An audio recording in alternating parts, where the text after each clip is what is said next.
Código de Processo Civil. Paramos no outro bloquinho do edital, que inicia lá no artigo 212 ao 275. Capítulo 2. Do tempo e do lugar dos atos processuais. Seção 1. Do tempo. Artigo 212. Os atos processuais serão realizados em dias úteis das 6 às 20 horas. Parágrafo 1. Serão concluídos após as 20 horas os atos iniciados antes, quando o adiamento prejudicar a diligência ou causar grave dano. Parágrafo 2. Independentemente de autorização judicial, as citações, intimações e penhoras poderão realizar-se no período de férias forenses, onde as houver, e nos feriados ou dias úteis, fora do horário estabelecido neste artigo, observado o disposto no artigo 5, inciso 6, inciso 11 da Constituição Federal. Parágrafo 3. Quando o ato tiver de ser praticado por meio de petição em autos não eletrônicos, essa deverá ser protocolada no horário de funcionamento do fórum ou tribunal, conforme disposto na Lei de Organização Judiciária Local. Artigo 213.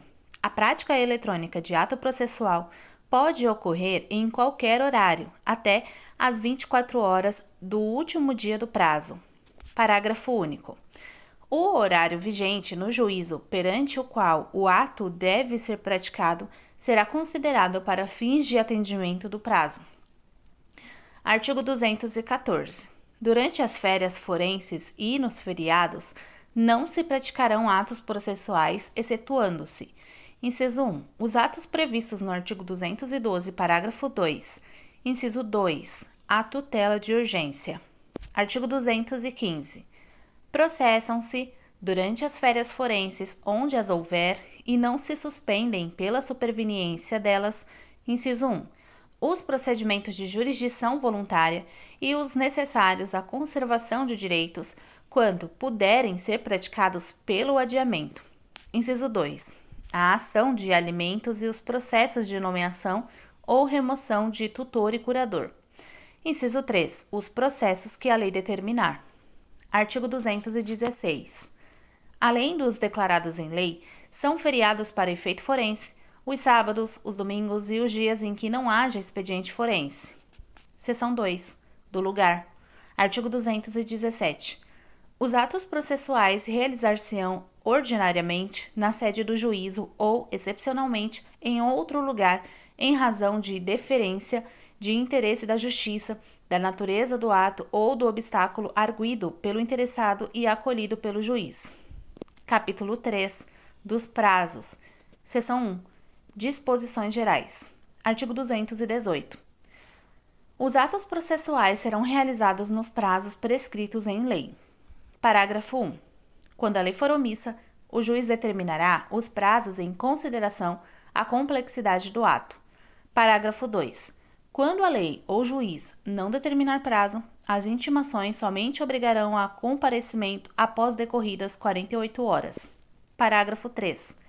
Inexistindo o preceito legal ou prazo determinado pelo juiz, será de 5 dias o prazo para a prática de ato processual a cargo da parte. Parágrafo 4.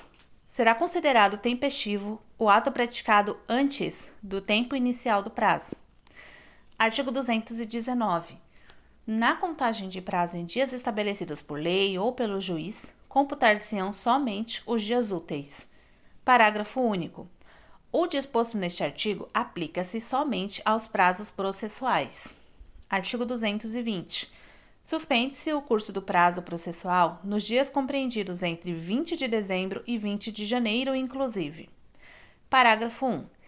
Ressalvadas as férias individuais e os feriados instituídos por lei, os juízes, os membros do Ministério Público, da Defensoria Pública e da Advocacia Pública e os auxiliares da Justiça exercerão suas atribuições durante o período previsto no caput.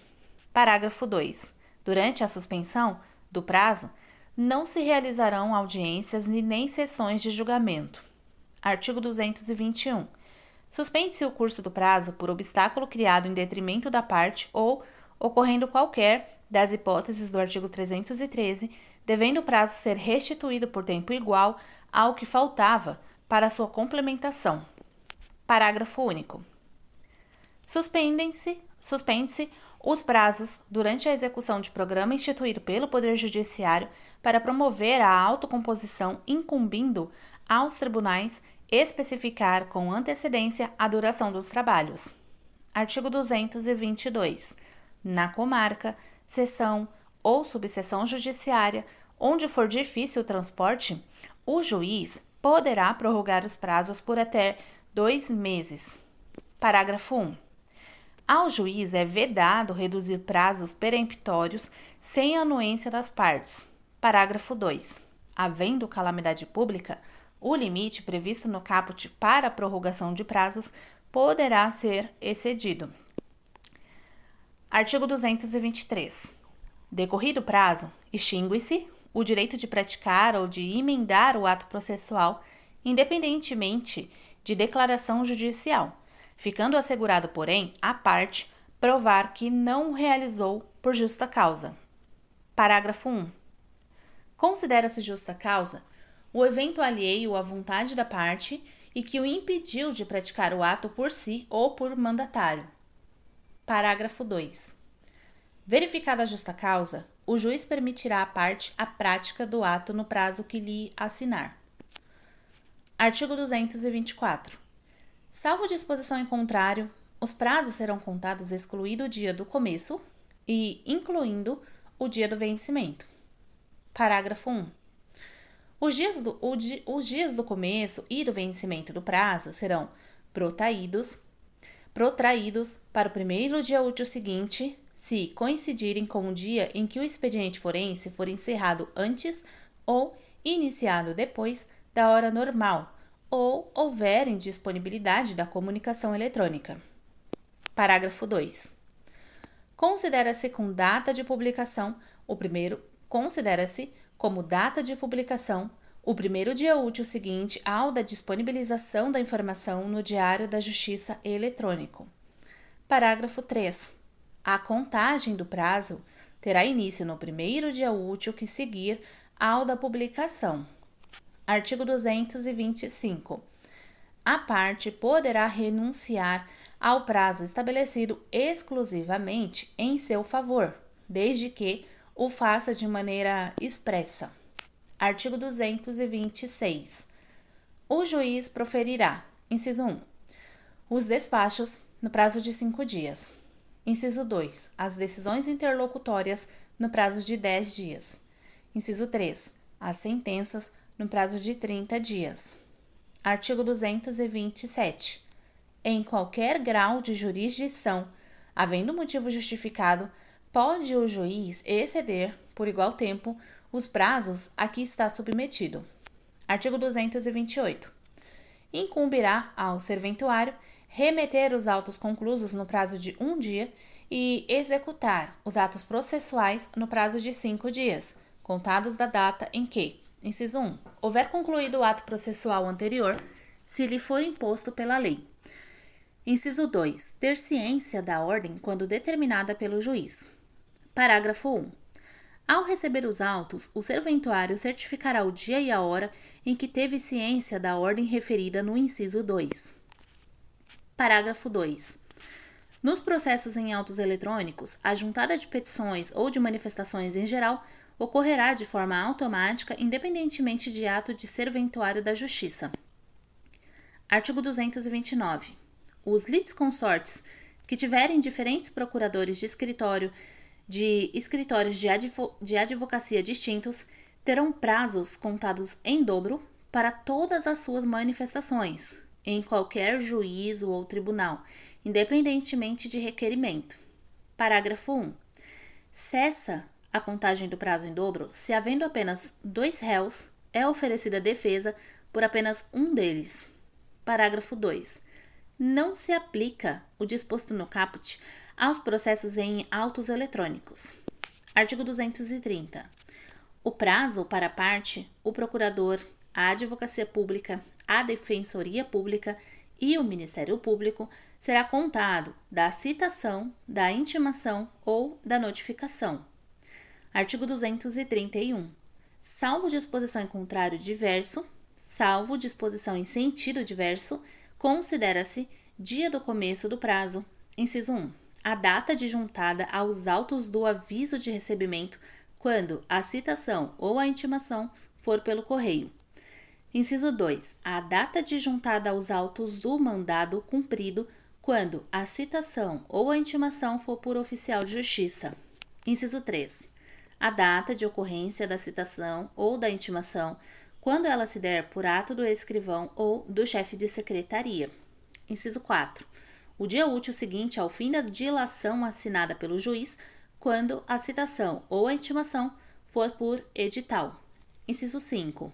O dia útil seguinte à consulta ao teor da citação ou da intimação ou ao término do prazo para que a consulta se dê quando a citação ou a intimação for eletrônica. Inciso 6. A data adjuntada do comunicado de que trata o artigo 232 ou, não havendo esse, a data adjuntada da carta aos autos de origem devidamente cumprida, quando a citação ou a intimação se realizarem em cumprimento de carta. Inciso 7.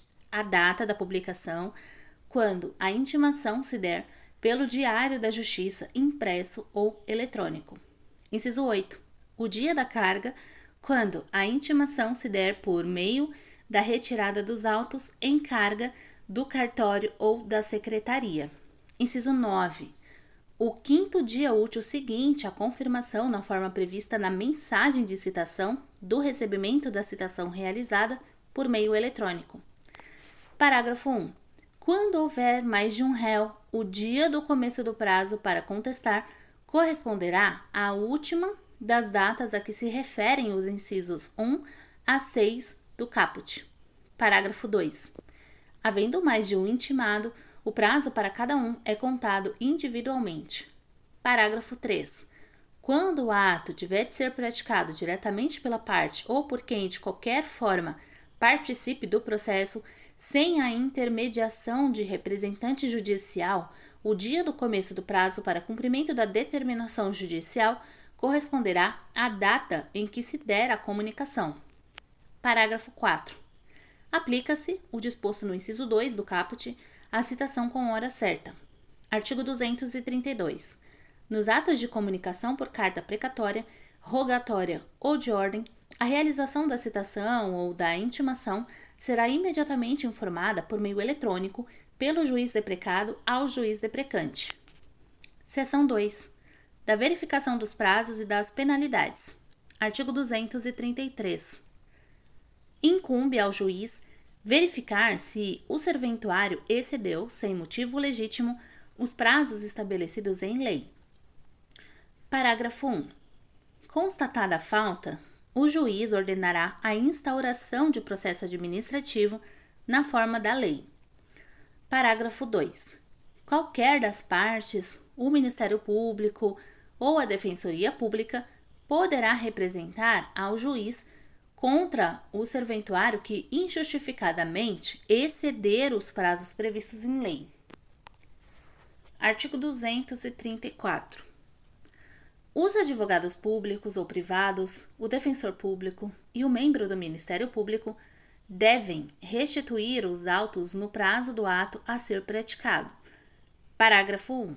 É lícito, a qualquer interessado, exigir os autos do advogado que exceder prazo legal.